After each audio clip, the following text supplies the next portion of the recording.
Good evening. So, a couple weeks ago, we started a new series called Convert Care. And I was listening to a podcast the other evening, and it asked the question, what you miss most about your previous faith. It may seem like an odd question, but I want to say something like 50% of people don't continue in the faith into which they were born. Now, that may just be denominational, but so I guess it's a valid question.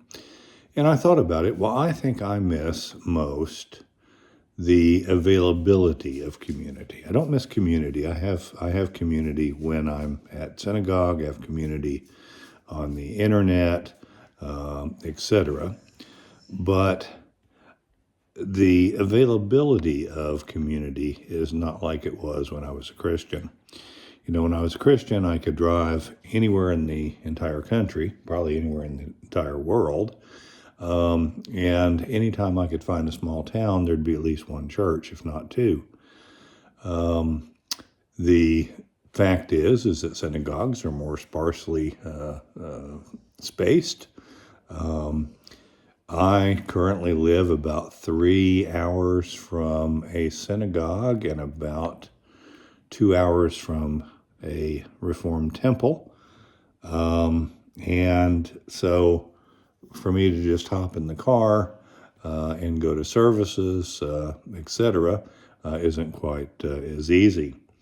When COVID came around, while it was certainly a scourge and may it be gone forever, the one good thing that came about from COVID was some of the electronic offerings that we had. I know for a while there we had 2 and 3 things a week on the internet, and it was really kind of cool. Over the last year, maybe 2, those things have kind of gone away, and now, other than my rabbi giving a Tuesday night course on the Daf Yomi, which is the Talmud portion of the week, there's really not a whole lot on. Now, I stay active with groups like Jews for Judaism and things like that, so there are a number of things out there, but they're not nearly as common or as frequent or as, we were learning things just very, very frequently, and that learning process has kind of stagnated since, thank God, COVID is gone, or at least COVID has calmed down. So I don't miss community as much as I miss the availability of community. So like I said, I can't just get in the car and drive down the street and there's a Baptist church or a whatever church I would have liked. I was raised a Baptist, so I would have been looking for the Baptist church. But anyway, so I do miss that. So if you have Jews in your life, if you have people who are Jewish, don't be afraid to talk to them. I would not be up in their face and that type of thing, but I don't have any problem. If somebody asks me why I converted, I only share that with a select few, and mostly it's because people want to argue with me, and it's not about you. It's about me, and whether or not you would have converted for the same reason, that's your business, and we're not gonna argue that point. But more so, I feel like feelings get hurt, and I don't want to hurt people's feelings.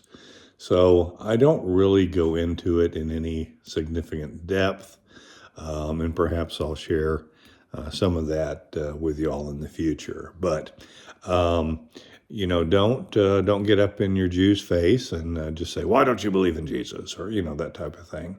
But discuss things with them. Discuss the Bible with them. We read the entire um, Old Testament in Christian parlance.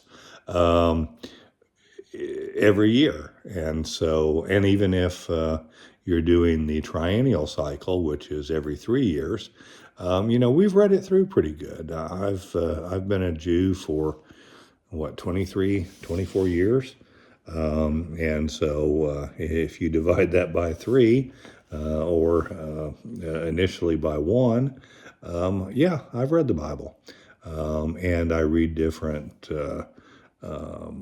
interpretations. I read different commentaries every year. I just got a really nice new commentary, and I'm enjoying it immensely. It's got so much information, it will take me years to learn everything in the book. So I'm kind of following along with one particular commentator after I read the Torah portion itself, and then, or at least a portion of the Torah portion, a third of it, and then studying it. But same way with the prophetic portions. We have read most of the prophets. I would dare say we've read all of the prophets over the years. And many of us, like myself, who converted from Christianity, I've also read a good portion of the New Testament. So I can actually carry on a conversation with you about that as well, if you're so inclined. Now, as long as both of us go into the conversation with an open mind and we want to learn, not we want to make our point, then I think we can have a good, solid conversation. And that takes time. We're human, and it's very common for people to want us to justify why we're no longer Christians if we're converts, which of course is the convert care. But once you get past that, once you get past the personal indignation of the fact that somebody would leave Christianity, and I don't think, I've heard that I hate God. I've heard that, I just want to sin. I, I actually do less sinning as a Jew than I did as a Christian. Maybe. And once again, that's not meant to be inflammatory. It's just true. I have commandments now that tell me how to behave. So I don't have to wonder, should I pay the guy that's cleaning out my gutters for me? Should I go ahead and pay him today, or would it be okay to pay him Monday? The Bible tells me that. And so I take care of that under that paradigm. But anyway, talk to your Jew. Talk to your Jewish friends. We don't bite. We're more than happy to carry on conversations with you. We may not agree. We oftentimes won't agree, but that's okay. I don't know of anybody on the planet that I agree 100% with. I don't even agree with myself 100% of the time. But certainly if you remain friendly, if you remain cordial, if you remain respectful, we can all have conversations and enjoy them. So even though we don't have the availability of community each week, if you've got some Christian friends who are willing to discuss with you, then you're ahead of the game, Mr. or Miss Convert. I hope that helps. I hope if you do have a question about Judaism, that you will talk to your friends. We want to let you know why we do what we do as much as you want to let us know why you do what you do. I think if we start off on an even keel, and neither one of us is superior to the other, but we're discussing, I think we can have a good conversation. So I think I'm going on, so I'm going to shut up.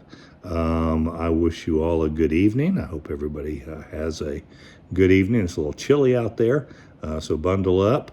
It looks like, I think Saturday night, keep that water dripping if you're in the south, because it's supposed to get pretty cold, and just stay warm. All right, God bless. Shavua Tov. Everybody have a good week, and thanks.